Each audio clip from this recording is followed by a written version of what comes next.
This e-lecture is part of Pearson's Professional Development Series for first-year writing instructors.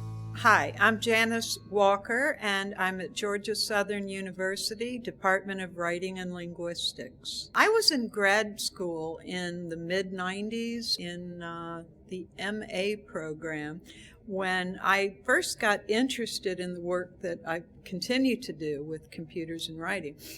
And one of my professors said, Janice, you don't want to get pigeonholed in this computer stuff. That's only a fad. Luckily, and this goes to what was the best advice I've ever received, was from myself. Ignore the advice. I had met a group of people at the conferences, and I cannot tell you how important things like the Research Network Forum at 4Cs and the Graduate Research Network at Computers and Writing Conference are to those of us doing work in composition studies broadly writ.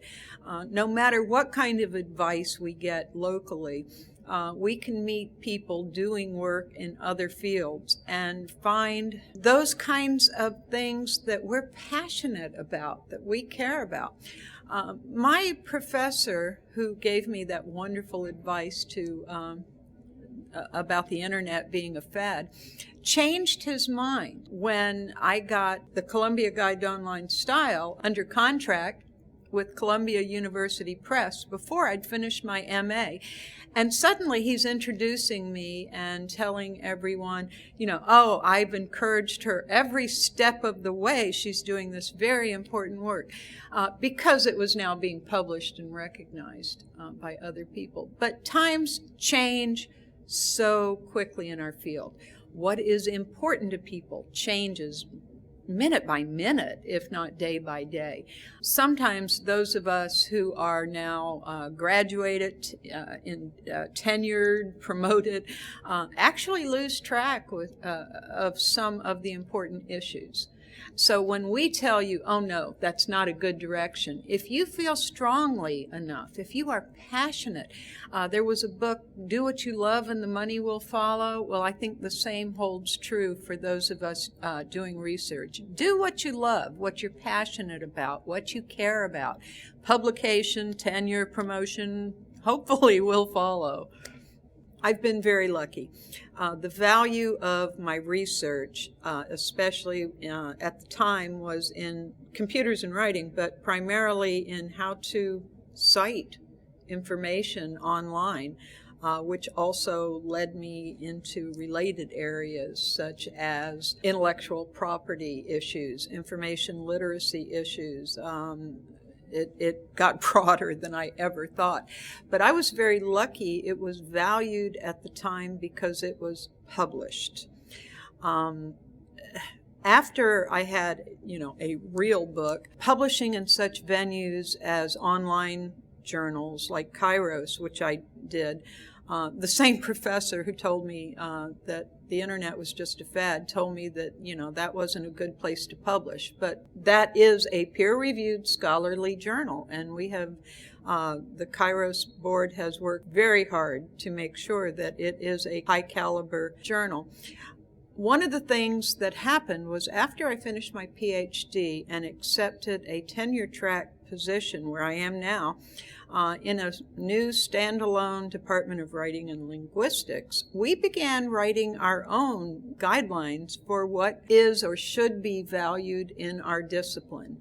Not always an easy conversation to have with people, who have come out of our various programs at various times, but an important one. Such that, a peer-reviewed journal article, online or in print, is still a peer-reviewed journal article. What about valuing things like web pages? Not so much, even though these are still very, very important topics that we need to be working toward. We talked about the tenure and promotion cases that Cindy Self and the 7Cs committee have put together with NCTE are on their website, so that you're not fighting these battles alone. And this goes back to the value of community with the research networks and the conferences and the people you meet. So, how did one person manage to make these arguments so that you can use that at your own departments? If you can get your research, it's not about what you do research on, it's about, I'm going to go back to passion, your interests and your passion, and then using that to make the case when you go up for tenure and promotion, if you can show the value of what you did. And if we are not rhetoricians enough to be able in our portfolios to make that argument, then maybe we don't deserve tenure and promotion. No, that's mean, because a lot of good people have been turned down for very bad reasons. But that doesn't mean that you do what somebody else thinks is important if you don't agree, because you will do a very bad job and you're going to go home not very happy with yourself at the end of the day. My very first graduate class in the MA program, actually I had two classes that changed my life that first semester. One was computeracy, a very bad name for, hey, what's going on with computers and writing. The other was a course in bibliography for scholars, how to do research. And at the time, it was still mostly library research, except that there were these databases now on CD-ROM that you could go to the library and access. I decided I wanted to research these things called MOOs, Mud Object Oriented, that we were playing with in the computeracy course that I had just discovered. But this was a graduate level course in an English department, and they said I had to cite my sources in correct MLA style, and I was very intimidated. So I got the MLA handbook and was trying to figure out how to cite synchronous conversations online and things I was finding on what then was a text-only internet using FTP protocols and Gopher protocols and all kinds of weird search things that I was having fun discovering. Well, MLA didn't know that computers existed at the time, so I was on an email list with these computers and writing folks I had just met online, and I said, how do you cite these sources? And they said, well, just make something up. That's what we do. So I did. And my professor in the bibliography course loved what I did. He loved the research I did, and he had no problem at all. He didn't even question the citation format. And he gave me this glowing thing, oh, you have a real talent for research. And I said, oh, okay. So then a month or so later, someone else posted to the list, how do you cite these sources? And I posted back, well, I made something up. I'll share it with you if you would like. I ended up mailing, snail mail. Now remember, this is the mid-90s, we didn't know any better, snail mailing hundreds of copies out before Fred Kemp at one of these conferences. They voted to endorse my style, the Alliance for Computers and Writing.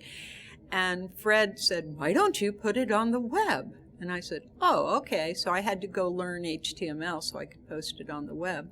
And then, of course, I got the book contract, and for a while, my style was in almost every handbook out there.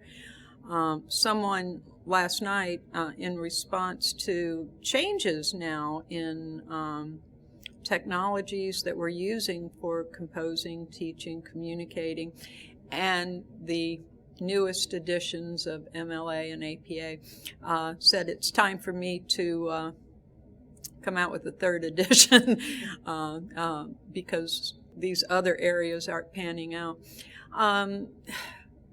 Your work, your research, your work can often take on a life of its own. As I said earlier, this moved me into issues of intellectual property. It moved me, which I've written, researched, read about, published, and amazingly found very interesting. I am a quote-unquote expert on documentation, MLA, APA, Chicago, several other styles. I actually read those books from cover to cover, through the last 3 or 4 editions. Can you think of anything most people think is tedious and boring? And yet I get excited about whether to italicize or underline. Okay. But when you find your niche, it does take on a life of its own, and it becomes fascinating to you, and hopefully you can make a difference, even in some small way. For additional e-lectures, visit Pearson's professional development site for first-year writing instructors at www.pearsonhighered.com/compro.